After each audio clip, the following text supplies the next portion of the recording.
हरे कृष्ण। और आज पर्यटन में आप सभी लोगों का स्वागत है। हिंदू धर्म में मुहूर्त का विशेष महत्व है।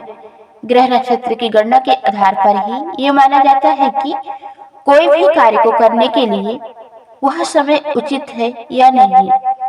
ज्योतिष शास्त्र के अनुसार कई नक्षत्र ऐसे होते हैं जिनमें कोई भी कार्य करना शुभ माना जाता है। वहीं कुछ नक्षत्र ऐसे भी होते हैं जिनमें किसी विशेष कार्य का करना वर्जित होता है। धनिष्ठा, शतभिषा, पूर्व भाद्रपद, उत्तर भाद्रपद और रेवती भी ऐसे नक्षत्र हैं। धनिष्ठा के प्रारंभ से लेकर रेवती नक्षत्र के अंत तक के समय को पंचक कहा जाता है। पंचक 5 दिनों के होते हैं। आइए जानते हैं इस बार अप्रैल के महीने में पंचक कब से शुरू होंगे, कब समाप्त होंगे और ये किस प्रकार के पंचक रहेंगे। बताए गए 5 नक्षत्रों के संयोग से पंचक का निर्माण होता है। चंद्रमा एक राशि 2.5 दिन तक रहता है और 2 राशियों में चंद्रमा 5 दिन तक रहता है। तो ऐसे में इन 5 दिनों के दौरान चंद्रमा धनिष्ठा, शतभिषा, पूर्व भाद्रपद, उत्तरा भाद्रपद और रेवती नक्षत्र से गुजरता है और इस कारण से ही ये 5 दिन पंचक कहे जाते हैं। जब चंद्रमा 27 दिनों में सभी नक्षत्रों का भोग कर लेता है तब प्रत्येक महीने में लगभग 27 दिनों के अंदर पर पंचक नक्षत्र का चक्र बनता रहता है। और ज्योतिष विद्या के अनुसार जब चंद्रमा कुंभ और मीन राशि में रहता है उस समय को पंचक कहते हैं और इन 5 दिनों को अशुभ नक्षत्रों का योग माना जाता है। इसलिए पंचक के समय कोई भी शुभ कार्य करना हानिकारक होता है। ऐसी भी मान्यता है कि अगर इन 5 दिनों में कोई कार्य किया जाए तो उसकी 5 बार आवृत्ति हो सकती है। इसलिए इस समय में किए गए कोई भी कार्य अशुभ परिणाम देते हैं।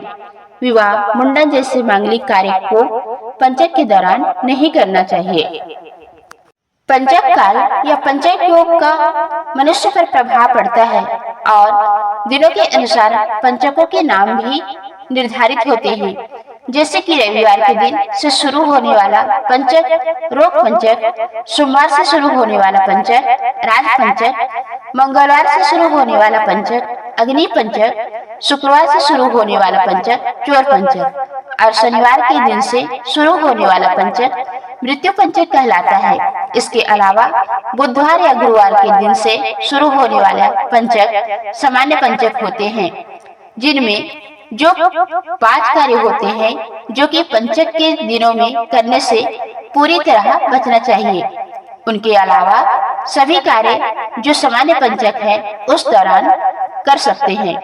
पंचक के दिनों में विवाह, मुंडन, नामकरण संस्कार वर्जित माने जाते हैं।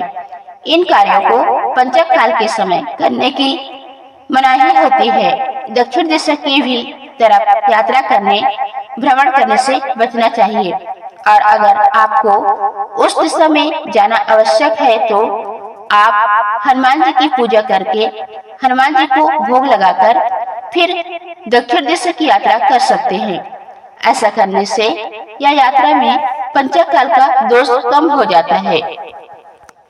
पंचक काल के दौरान अगर किसी की मृत्यु हो जाती है तो उसके अशुभ प्रभाव से बचने के लिए शव के साथ 5 पुतले और बनाकर शव के साथ रखे जाते हैं। ये पुतले आटे या कुसा के होते हैं और इन 5 पुतलों का भी विधिवत दाह संस्कार किया जाता है, जिससे कि मृत्यु पंचक का दोष दूर या कम हो जाता है।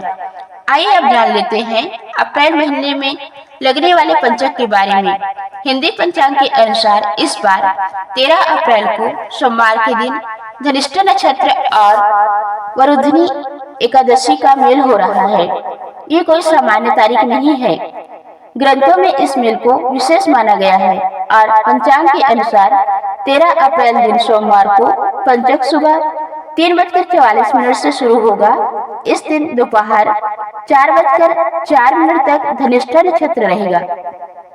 उसके बाद में शतभिषा नक्षत्र प्रारंभ हो जाएगा और सोमवार के दिन से शुरू होने वाला पंचक राजपंचक कहलाता है और पंचक की समाप्ति होगी 17 अप्रैल को दोपहर 12:02 पर।